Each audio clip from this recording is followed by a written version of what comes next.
Dear students, আজি তোমালোকক chapter 6 ত্ৰিভুজ triangle chapter টো পৰা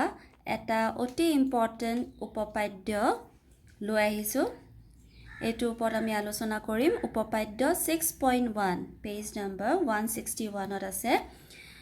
এই উপপাদ্যটোক আমি মৌলিক সমানুপাতিকতা উপপাদ্য বুলি কওঁ বা থেলছ উপপাদ্য বুলি কওঁ থেলছ হৈছে গ্ৰীকৰ এজন বিখ্যাত গণিতজ্ঞ ঠিক আছে উপপাদ্যটো এতিয়া কি কৈছে মন্দি পঢ়া যদি এডাল ৰেখা কোনো ত্ৰিভুজৰ এটা বাহুৰ সমান্তৰালকৈ টনা হয় আৰু ৰেখাডালে আন দুটা বাহুক দুটা নিৰ্দিষ্ট বিন্দুত ছেদ কৰে তেনেহলে সেই বাহু দুটা একেই অনুপাতত বিভক্ত হ'ব কথাটো বুজি পাইছা তোমালোকে এতিয়া চিত্ৰখনলৈ চোৱা A B C ঠিক আছে A B C দেখিছা এইটো এটা ত্ৰিভুজ হয় এই AB বাহুডালৰ ওপৰত D এটা বিন্দু আৰু AC বাহুডালৰ ওপৰত E এটা বিন্দু নিৰ্দিষ্ট বিন্দু এই দুটা বিন্দু এনে ধৰণে আছে যাতে এহতক যদি আমি যিডাল ৰেখায়ে সংযোগ কৰো সেই ৰেখাডাল আনডাল বাহুৰ লগত তৃতীয় বাহুৰ লগত সমান্তৰাল হৈ থাকে এনে ক্ষেত্ৰত কি হয় AD by BD is equal to AE by EC ঠিক আছে কথাটো বুজি পাইছা চোৱা আকৌ এবাৰ বুজাই দিছো ABC তোমালোকক দিয়া ত্ৰিভুজটো আৰু কি দিছে AB বাহুডালত D এটা বিন্দু দিছে আৰু AC বাহুডালত E এটা বিন্দু দিছে ঠিক আছে এই দুটা বিন্দুৱে এই দুডাল বাহুক AB আৰু AC বাহুক কি অনুপাতত ভাগ কৰিছে AD by DB আৰু AE by EC হয় না এই দুটা অনুপাতত ভাগ কৰিছে এই অনুপাত গিটা সমান হ'ব ঠিক আছে সমান হয় যদিহে কি হয় DE ৰেখাডাল আৰু BC ৰেখাডাল সমান্তৰাল মানে যদি DE আৰু BC ৰেখাডাল সমান্তৰাল হয় তেতিয়া হলে এই অনুপাত দুটা সমান হ'ব কথাটো ভালদৰে বুজি পাইছা এতিয়া ইয়াক আমি প্ৰমাণ কৰি দেখাম ঠিক আছে ইয়াক আমি এতিয়া প্ৰমাণ কৰি দেখাম চোৱা প্ৰমাণ কৰাৰ আগতে আমি কেইটামান আমাৰ বেসিক আগৰ কথা কেইটামান মনত পেলাই লবলে লাগিব ঠিক আছে এতিয়া কথা গিটা কি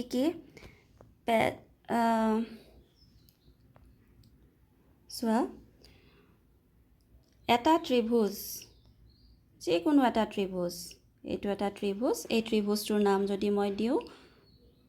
A B C ABC এটা ত্ৰিভুজ ঠিক আছে ইয়াত BC ডাল হৈছে ভূমি এই ত্ৰিভুজটোৰ ভূমি BC ডাল হৈছে এই ত্ৰিভুজটোৰ ভূমি আৰু এৰ পৰা যদি এডাল মই লম্ব আকো BC ভূমিৰ ওপৰত তেতিয়া হলে এইটো হৈছে ত্ৰিভুজটোৰ উচ্চতা হয়নে এই ত্ৰিভুজটোৰ উচ্চতা যদি নাম দি দিছো AD গতিকে ABC ত্ৰিভুজ ABC ত্ৰিভুজটোৰ BC ডাল হৈছে এডাল BC দেখিছা এডাল হৈছে ভূমি আৰু AD ডাল হৈছে এই ত্ৰিভুজটোৰ উচ্চতা এতিয়া সৰু ক্লাছত তোমালোকে পঢ়ি আহিছা এই ত্ৰিভুজটোৰ কালি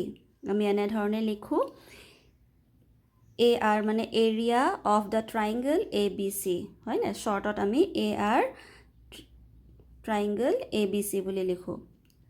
ত্ৰিভুজ ABC ৰ কালি is equal to half ভূমি ডাল ইয়াত হৈছে BC ভূমি পূৰণ উচ্চতাটো হৈছে এ ডি ঠিক আছে এইটো কথা সবৰে মনত পৰিছেনে এইটো প্ৰথম কথা তোমালোকে মনত পেলাই লবা এটা ত্ৰিভুজৰ কালি হৈছে হাফ ভূমি পূৰণ উচ্চতা ঠিক আছে এতিয়া আকৌ যদি মই আৰু এটা কথা তোমালোকক ৰিকল কৰাই দিওঁ ত্ৰিভুজটো যদি এটা ত্ৰিভুজ চাবা তোমালোকৰ যদি ত্ৰিভুজটো এনে ধৰণৰ আছে চোৱা এনে ধৰণৰ এটা ত্ৰিভুজ লৈছোঁ এনে ক্ষেত্ৰত ত্ৰিভুজটোৰ কালি ঠিক আছে এ বি চি এই ত্ৰিভুজটো যদি এনে ধৰণে থাকে কোণটো এই কোণটো 90 ডিগ্ৰীতকৈ বেছি অবটিউজ এংগল হৈ থাকে 90 ডিগ্ৰীতকৈ বেছি হৈ থাকে এনে ক্ষেত্ৰত তোমালোকৰ চোৱা ভূমি কোণডাল BC ডাল ভূমি হয়নে BC ডাল ভূমি আৰু ইয়াৰ উচ্চতাটো তোমালোকে কেনেকৈ উলিয়াবলৈ পাৰা আমি যদি BC ভূমি ৰেখা বাহুডাল আৰু অলপ আগুৱাই নিও এফালে তেতিয়া হলে ইয়াৰ ওপৰত মই এই বিন্দুটোৰ পৰা এডাল লম্ব আঁকিবলৈ পাৰোঁ হয় নাই এইডাল ওপৰত লম্ব এডাল আঁকিবলৈ পাৰোঁ ঠিক আছে এই লম্বডালে কি হৈছে এই বিন্দু যদি মই ডি বুলি নাম দি দিওঁ AD হৈছে এই ত্ৰিভুজটোৰ ABC ত্ৰিভুজটোৰ কি উচ্চতা হয়নে আমি এনে ধৰণে ইয়াৰ উচ্চতাটো ইয়াত এতিয়া মানে ক'বলৈ এইটো বিচাৰিছো যে ইয়াৰ আগত যেটো তোমাক ত্ৰিভুজ লৈছিলো হেতুত উচ্চতাটো ভিতৰত আছিল আৰু ইয়াত এই ত্ৰিভুজটোৰ উচ্চতাটো কি আছে ত্ৰিভুজৰ বাহিৰত আছে একো কথা নাই আমি খালি ত্ৰিভুজৰ উচ্চতাটো লাগে আমাক হয়নে এই উচ্চতাটো ত্ৰিভুজটোৰ বাহিৰত থাকে বা ভিতৰত থাকে হেতু আমাক মেটাৰ নকৰে ঠিক আছে এতিয়া area of triangle A B C কি হ'ব একে হাফ ভূমি ইয়াত ভূমিডাল কি BC পূৰণ উচ্চতাটো কি AD হয়নে AD ঠিক আছে এইবোৰ কথা আগতে পঢ়ি আহা তোমালোকে অলপ ৰিকল কৰি লোৱা তাৰ পিছত নেক্সট হৈছে আকৌ তোমালোকে ক্লাছ 9ত এটা উপপাদ্য পঢ়িছিলা যদি দুটা ত্ৰিভুজ ঠিক আছে একে ভূমি আৰু একে সমান্তৰাল ৰেখাৰ ভিতৰত থাকে তেতিয়া হলে ত্ৰিভুজ দুটাৰ কালি একে হ'ব কেলে চোৱা মই দুডাল সমান্তৰাল ৰেখা লৈছো এডাল এডাল ঠিক আছে স্ক্ৰিনত আঁকা মোৰ এই প্ৰথম অভিজ্ঞতা গতিকে অলপ লাইনবোৰ বেকাতেৰা হৈছে সৰি আৰু তোমালোকে বহিত যেতিয়া আঁকিবা স্কেল আৰু পেন্সিলে তোমালোকে সিধাকে আঁকিবা ঠিক আছে এতিয়া চোৱা এই দুডাল সমান্তৰাল ৰেখা এই সমান্তৰাল ৰেখাগিটাৰ ভিতৰত দুটা ত্ৰিভুজ আছে এইটো এটা ত্ৰিভুজ আৰু এইটো এটা ত্ৰিভুজ গিটাৰ নাম মই দি দিছো A B C আৰু D B C ঠিক আছে এতিয়া এই দুটা ত্ৰিভুজৰ কালি সদায় কি হ'ব সমান হ'ব কেলে হ'ব এতিয়া ত্ৰিভুজৰ কালিৰ ফৰ্মুলাটো তোমালোকৰ মনত হৈ গ'ল হাফ ভূমি পূৰণ উচ্চতা হয় নাই এতিয়া প্ৰথম ত্ৰিভুজটোৰ কাৰণে চোৱা ত্ৰিভুজ A B C এই ত্ৰিভুজটোৰ কাৰণে কালি কিমান হ'ব হাফ ভূমিডাল কি BC পূৰণ উচ্চতাটো যদি মই আঁকি লওঁ তেতিয়া হলে এইডাল হল ABC ত্ৰিভুজটোৰ উচ্চতা নাম দি দিছো AP ঠিক আছে গতিকে উচ্চতাটোৰ নাম AP হল আকৌ দ্বিতীয় ত্ৰিভুজটোৰ কালি ত্ৰিভুজ DBC এই ত্ৰিভুজটোৰ কালি কিমান হাফ ভূমিডালটো একেই দেখিছা সবে ভূমিটো কি BC পূৰণ ইয়াৰ উচ্চতাডাল আকৌ D বিন্দুৰ পৰা ভূমি ওপৰত এডাল লম্ব যদি মই আঁকি লওঁ তে আৰু নামটো দিওঁ Q বুলি DQ বুলি তেতিয়া হলে DQ এই দ্বিতীয় ত্ৰিভুজ DBCৰ কালিটো হ'ব হাফ BC ইনটু DQ এতিয়া মন কৰি চোৱা এইটো ত্ৰিভুজ আৰু কালাৰটো যদি মই সলনি কৰি লওঁ এইটো ত্ৰিভুজ আৰু এইটো ত্ৰিভুজ এই দুটা ত্ৰিভুজৰ কালিকিটালে মন কৰি চোৱা হাফ BC এই পাৰ্টটো একেই হয় নাই আৰু AP আৰু DQ AP আৰু DQ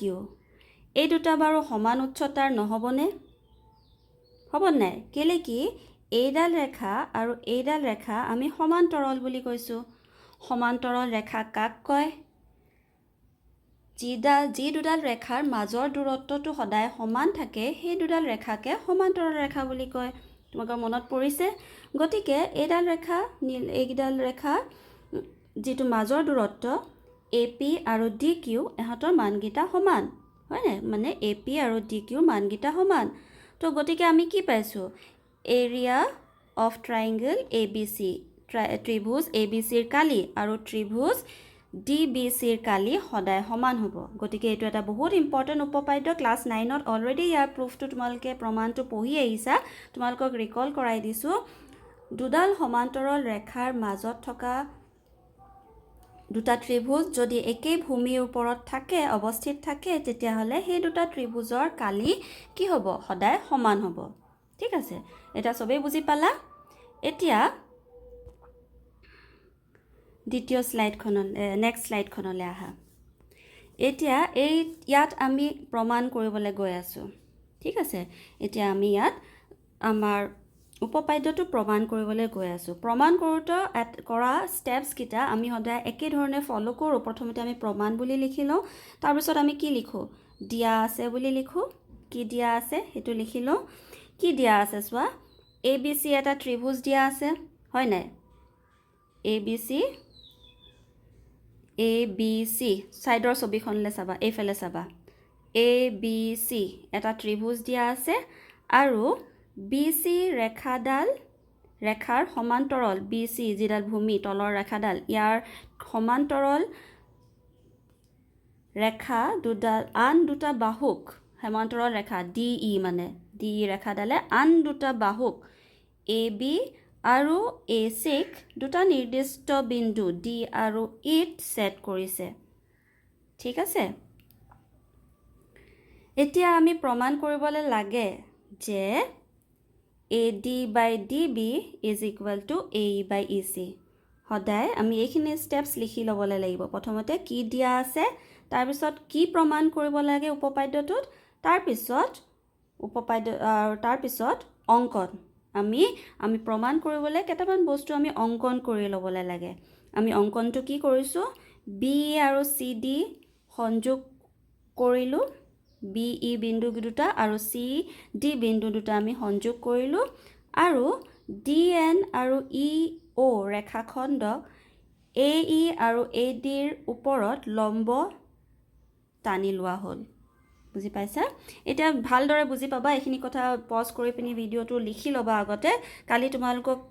WhatsAppত পঠিয়াইছিলো লিখি লবলে যোনে লিখি লৈছা ঠিকে আছে নহলে এইখিনি পজ কৰি লিখি লবা ঠিক আছে এতিয়া মই অলপ তোমালোকক ভিডিওটো দেখাই দিছো ৰবা সোৱা মন কৰি চাবা দেই ৰাইট হ্যান্ড সাইডে স্ক্ৰিনখনৰ ৰাইট হ্যান্ড সাইডে সোৱা প্ৰথমতে ABC ত্ৰিভুজটো দিয়া আছে হয় নাই আৰু কি দিয়া আছে AB বাহুডালৰ ওপৰত D আৰু AC বাহুডালৰ ওপৰত E দুটা নিৰ্দিষ্ট বিন্দু যিকিটা সংযোগ কৰিলে এডাল ৰেখাখণ্ড পাও যিডাল BC ৰ লগত সমান্তৰাল এইখিনি বস্তু তোমালোকক দিয়া আছে এতিয়া অঙ্কন কৰিছো আমি সোৱা B বিন্দু আৰু E বিন্দু সংযোগ কৰিছো ঠিক আছে তোমালোকে ডটেড লাইনৰ পৰা সংযোগ কৰিবলৈ পাৰা মোৰ ওচৰত অপচনটো নাছিলে সেইকাৰণে মই এনেকৈ সংযোগ কৰি দিলো ঠিক আছে আৰু তাৰ পিছত D বিন্দুৰ পৰা এডাল লম্ব টানিবা কোৰ ওপৰত AC ৰ ওপৰত আৰু E বিন্দুৰ পৰা এডাল লম্ব টানিবা কোৰ ওপৰত AB ৰ ওপৰত ঠিক আছে এতিয়া এই অঙ্কন পাৰ্টটো আমি কালাৰ কৰি দিছো যেহেতু মোৰ প্ৰথমতে এইটো বিন্দু দুটা দি লওঁ N লম্ব গিডালৰ নাম গিটা DN আৰু EO ঠিক আছে এতিয়া এই অঙ্কন কৰা পাৰ্টটো মই কালাৰ কৰি দিছোঁ যিহেতু ডটেড লাইন মই ইয়াত বিচাৰি নাপালোঁ তোমালোকলে অংকন কৰা পাৰ্টটো ডিফাৰেঞ্চটো দেখাবলৈ কালাৰ কৰি দিছোঁ নীলা ব্লু কালাৰ বি ই সংযোগ কৰা ৰেখাডাল আমাৰ অংকন ডি চি সংযোগ কৰিছোঁ তাৰপিছত ই অ' লম্ব আঁকিছোঁ এ বিৰ ওপৰত আৰু ডি এন লম্ব আঁকিছোঁ এ ইৰ ওপৰত বুজি পাইছা এইটো তেতিয়াহ'লে লম্ব 90 ডিগ্ৰী গঠন কৰিছে এন আৰু অ' বিন্দুৰ ওপৰত এই কোণকেইটাই 90 ডিগ্ৰী গঠন কৰিছে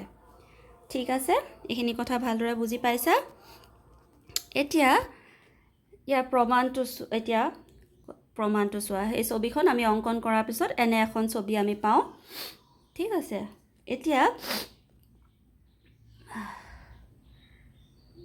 চোৱা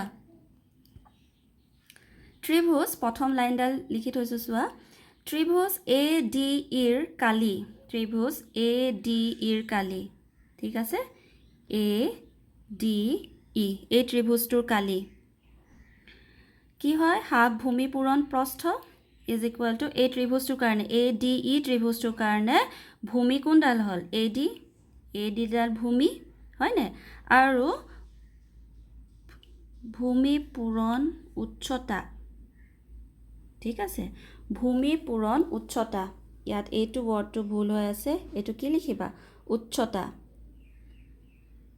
শুধৰাই দিছোঁ ভূমি পূৰণ উচ্চতা মই ইয়াত স্ক্ৰীনত লিখিবলৈ অলপ দিগদাৰ পাওঁ উচ্চতা ঠিক আছে উচ্চতা ভূমি পূৰণ উচ্চতা ঠিক আছে এতিয়া চোৱা ত্ৰিভুজ এ ডি ইৰ কালি হৈছে হাফ ভূমি পূৰণ উচ্চতা তো হাফ ভূমিডাল হৈছে এ ডি আৰু উচ্চতাটো কোনটো হৈছে ই অ' আৰু আগবাঢ়ি নিদো তোমালোকে ই অ'টো দেখিছা যিডাল লম্ব হৈ আছে ই অ' ঠিক আছে এইটো আমি লিখি লৈছোঁ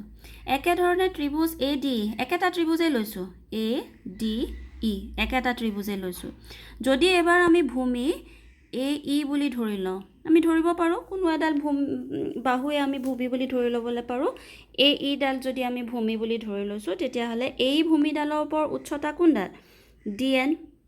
এইডাল ডি এন ডাল উচ্চতা হয় নাই গতিকে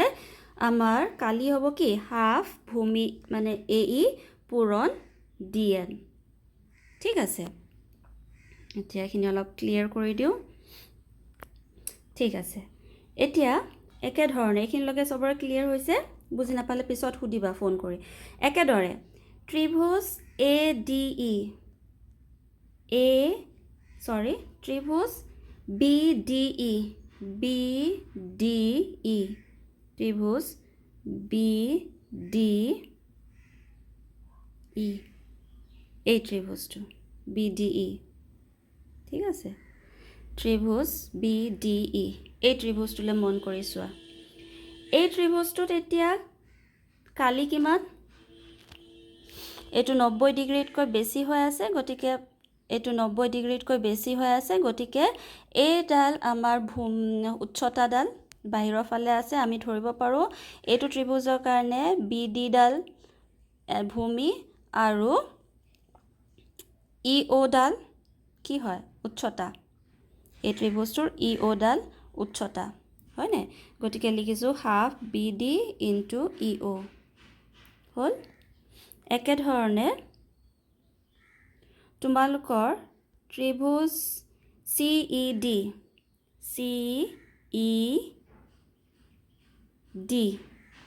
দেই ত্ৰিভুজ এইখিনি অলপ চফা কৰি দিওঁ এতিয়া চাবা মন দি চি ই ডি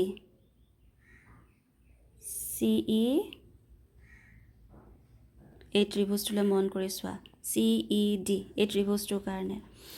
এই ত্ৰিভুজটো যদি মই চি ই ডাল ভূমি বুলি ধৰোঁ চি ই ডাল মই ভূমি বুলি ধৰিছোঁ তো ইয়াৰ উচ্চতা কোনডাল হ'ব ডি এন ডাল উচ্চতা হ'ব ঠিক আছে এইডাল ভূমি বুলি ধৰিলে মোবাইলটো তোমালোকে পথালি কৰি চাবলৈ পাৰা ডি এন ডাল কি হ'ব উচ্চতা হ'ব গতিকে ইয়াত তোমালোকৰ কালি হ'ব হাফ চি ই পূৰণ ডি এন হৈ গৈছে এইখিনিলৈকে বুজি পাইছা বুলি আশা ৰাখিছোঁ নেক্সট গতিকে ত্ৰিভুজ ADE ত্ৰিভুজ যেটো আমি ইয়াত লৈছিলো ADE আৰু ত্ৰিভুজ BDE ত্ৰিভুজ ADE আৰু ত্ৰিভুজ BDE এই দুটা ত্ৰিভুজৰ যদি আমি অনুপাতটো লওঁ কি পাওঁ চোৱা হাফ ইয়াৰ পৰা হাফ AD পূৰণ EO আৰু হাফ BD পূৰণ EO পাইছো ইয়াত EO কমন হৈ আছে EO আৰু EO কমন কাটি দিবলৈ পাৰো আমি গতিকে হাফ হাফ গিটাও আমি কাটি দিবলৈ পাৰো তো থাকিব অকল AD by BD